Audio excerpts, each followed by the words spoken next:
अपनी Warner brothers की bidding वाली वीडियो में मैंने बताया था, जो पिछली वीडियो मैंने बनाई थी, कि नेटफ्लिक्स जो है किस तरह से उसने 82.5 billion dollar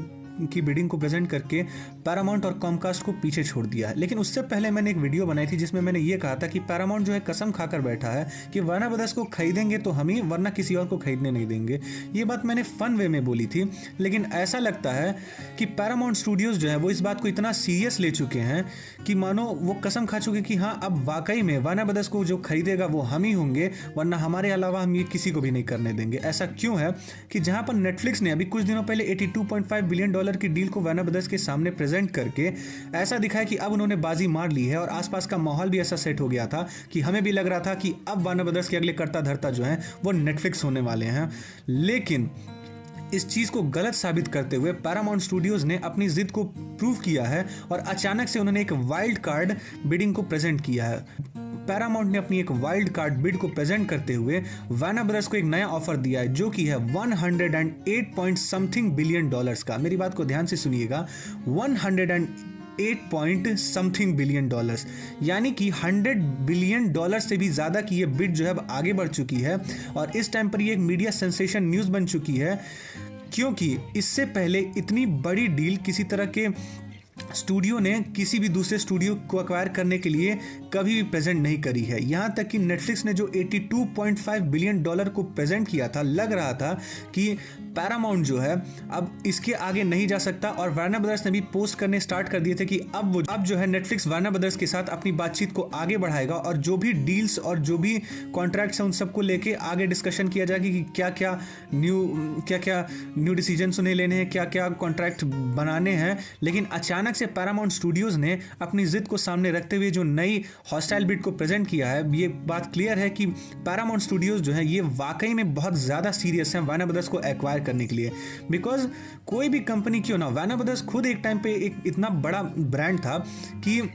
billions of dollar का डेप्थ होने के बाद भी उन्हें कोई फर्क नहीं पड़ता था। लेकिन 100 बिलियन से ज़्यादा की बिड को प्रेजेंट करना, ये कोई प्रॉफिट की बात नहीं है, ये एक बहुत बड़ा रिस्क है। जो प्रॉफिट हो सके तो पैरामाउंट को दिलाए, लेकिन उनके मन में जो भी वार्नर ब्रदर्स को लेकर हो, ये बात तो एक क्लियर है कि वार्नर ब्रदर्स के साथ उनके मन में कोई ना कोई वाकई में एक आइडिया ज़रूर है जिसको पूरा करने के लिए उन्हें वार्नर ब्रदर्स की ज़रूरत है। क्योंकि इतनी जिद के साथ इतनी बड़ी बिड को प्रेजेंट करना और इतने सारे पैसों को सिर्फ एक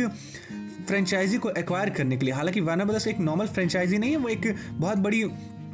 फिल्म फ्रेंचाइजी, एक बहुत बड़ी कंपनी है जो कि सबसे ओल्डेस्ट फिल्म मेकिंग कंपनीज में से एक है। वार्नर ब्रदर्स 40s 50s के टाइम से ही फिल्म मेकिंग की दुनिया के किंग रहे हैं। आज के टाइम पे भले उनके ऊपर इतना ज़्यादा डेप्थ हो और उन्हें दूसरे स्टूडियोज एक्वायर कर रहे हो, लेकिन ये बात तो सब जानते हैं कि वार्नर ब्रदर्स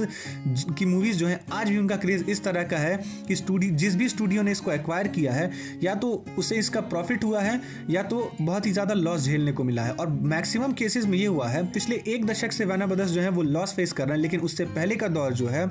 वो इनका प्रॉफिट से भरा हुआ है। जिस वजह से हो सके तो पैरामाउंट जो इसी बात को ध्यान में रखते हुए अपने कुछ नए आइडियाज को लेकर वो वार्नर ब्रदर्स से ज्यादा प्रॉफिट कमाना चाह रहे हैं। इस वजह से वो इस जिद पर अड़े हुए हैं कि पैरामाउंट ही वार्नर ब्रदर्स को एक्वायर करेगा। यही रीजन है कि इतनी बड़ी बड़ी बिड्स को प्रेजेंट किया जा रहा है। हालांकि अब सब कुछ डिपेंड करता है डेविड ज़ास्लाव पर और डिस्कवरी के एग्जीक्यूटिव्स पर, क्योंकि इस टाइम पे डिस्कवरी जो है वो वार्नर ब्रदर्स को और डीसी स्टूडियोज को ओन करती है। हालांकि कोई भी डील होगी उसको फाइनलाइज होने में कम से कम 1.5 से 2 साल लगेंगे। वाकई में कितना काफ़ी ज़्यादा मज़ेदार है कि वार्नर ब्रदर्स के ऊपर इतना कर्जा होने के बाद भी उनका क्रेज कम नहीं हुआ है। और यहाँ तक कि डिस्कवरी ने भी ये नहीं सोचा होगा कि एक्वायर करने के बाद जिस प्रॉफिट को ये एक्सपेक्ट कर रहे थे वो इन्हें मिला नहीं, लेकिन फिर भी बिडिंग में जो इन्हें रिटर्न में मिल रहा है, बेसिकली वार्नर ब्रदर्स के ऊपर अराउंड 50 to 60 बिलियन का जो है वो डेप्थ है, लेकिन 108 पॉइंट समथिंग बिलियन डॉलर्स का हॉस्टाइल बिड इनके सामने है, और नेटफ्लिक्स जो है इन्हें 82.5 बिलियन डॉलर देने को तैयार। इन दोनों में से जिस किसी के साथ भी वार्नर ब्रदर्स को डील करनी है वो करें, लेकिन एक बात होता है, डेप्थ क्लियर करने के साथ साथ इन्हें बिलियंस ऑफ डॉलर का प्रॉफिट मिलने वाला। इस डील में आगे क्या होगा और पैरामाउंट क्या वाकई में अब इस नई बिड के साथ नेटफ्लिक्स को हरा कर वार्नर ब्रदर्स, इसके बारे में जैसे ही कोई अपडेट आएगी मैं आपको उसके बारे में ज़रूर बताऊंगा। तो मेरी इस वीडियो को लाइक करिए, शेयर करिए, चैनल को सब्सक्राइब करिए। हम बहुत ही जल्द मिलेंगे एक और मजेदार कंटेंट के साथ। तब तक के लिए घर रहिए, सुरक्षित रहिए, एंड थैंक्स फॉर वॉचिंग।